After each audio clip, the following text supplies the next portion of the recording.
Welcome to the latest episode of Branding the Experience, where we discuss ways where we can create environments where employees actually want to come to work and customers want to keep coming back.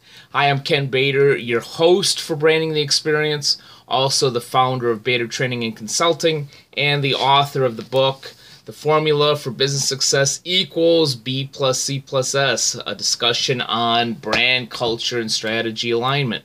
Our subject today is, what is the price of service?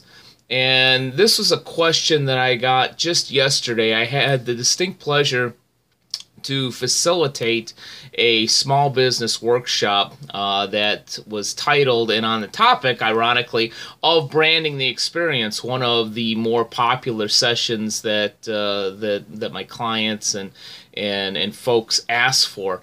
And it was a lot of fun. We talked about a lot of the same things that we talk about on this particular show. But one particular attendee asked me a great question, which is, what is the price of service? And I answered it in a rather, at least I thought it was a rather lengthy answer, because I felt that it was important for the whole audience. But I also felt that I didn't quite answer the question to her, this attendee's satisfaction. And I really had hoped that she would have come to see me after the session, and she very well may have, and if you're watching this show, I apologize if I didn't get a chance to talk to you. I had so many people that came up to me afterwards, and you may not have had the opportunity to speak with me one-on-one. But I wanted to address that question. What is the price of service?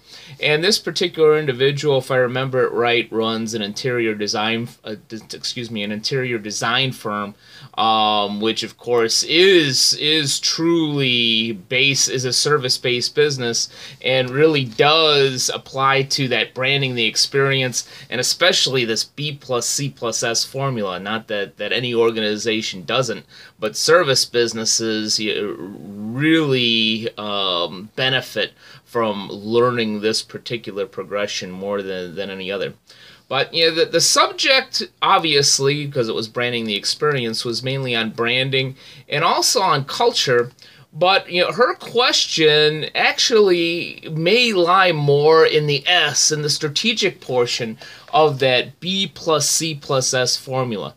Granted, everything is intertwined, but that's a question that I probably would delve a little bit deeper in a strategic planning or a strategic workshop type of a program. But what is the price of service? And the thing that I mentioned in my answer and during the workshop is the price of service all depends upon what your particular target market is willing to pay for. Case in point, if home cleaning services, and I don't know what home cleaning services are, I don't have a maid. My wife and I actually try to clean everything ourselves, obviously. From what you could see of my desk, I don't do a good job at that. But let's say home cleaning services run, say, $25 per hour in your area. And so if you charge $20 per hour, if you were the low-cost provider, then obviously that would be your strategy, and that very well may get you some business. But what if you charge $50 an hour? Twice as much as the normal rate. Well, then obviously you're going to have to brand and market the message of why you deserve that extra $25 an hour. Maybe it's a value add of doing a little bit more in the bathroom. Maybe it's we are more diligent in the products that we use to clean. Maybe they're all green products, or products that have a certain designation against allergies or something like that. Not my business, but just a few different examples. So, from a strategic standpoint, we need to be able to explain why there's a certain price premium for the service that we offer or the level of service. Because service, customer service, those words have become almost commoditized and ubiquitous. If somebody's going to work with you, they expect customer service. They expect at least a meets expectations type of an experience in terms of service. So a couple of things that I mentioned in my answer during the workshop, of course, apply, and I want to share that with all of you, which is possibly you can get some testimonials, whether it's written or video testimonials of clients that you worked with that can speak to the special and unique level of service that your particular firm provides. Because as we discussed in the workshop and also discussed in a lot of the content that we provide at Bader Training and Consulting, the opinion of the customer is obviously more important than the opinion of the business itself. As I mentioned in the workshop and in many areas, I share a quote from the co-founder of Intuit that a brand is no longer what we tell consumers what the brand is. A brand is what people, even strangers, tell each other what the brand is. So that's from a tactical level.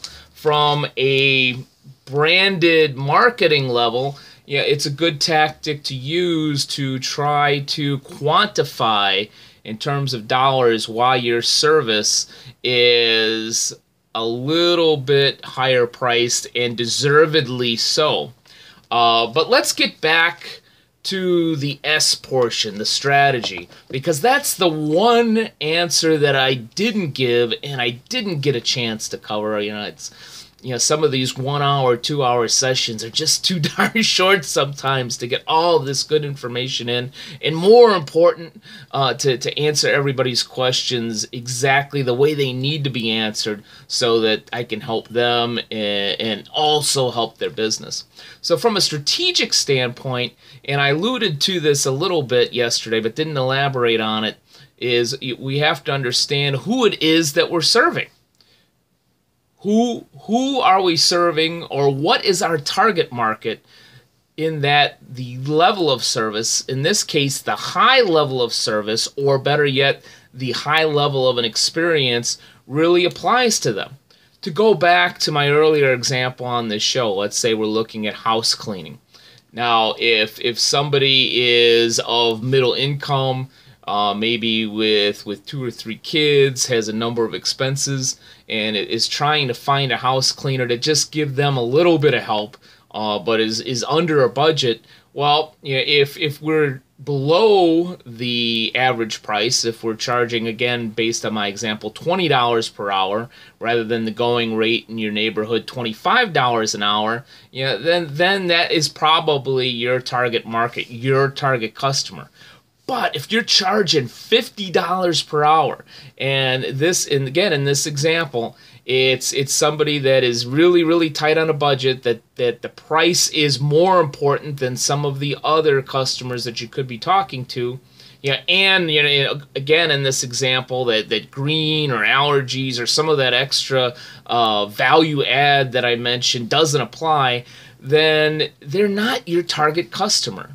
Your target customer is somebody possibly with disposable income, somebody that has a need for green or allergy free products, that can work within your schedule with a high level of flexibility, where those factors are actually more important than price.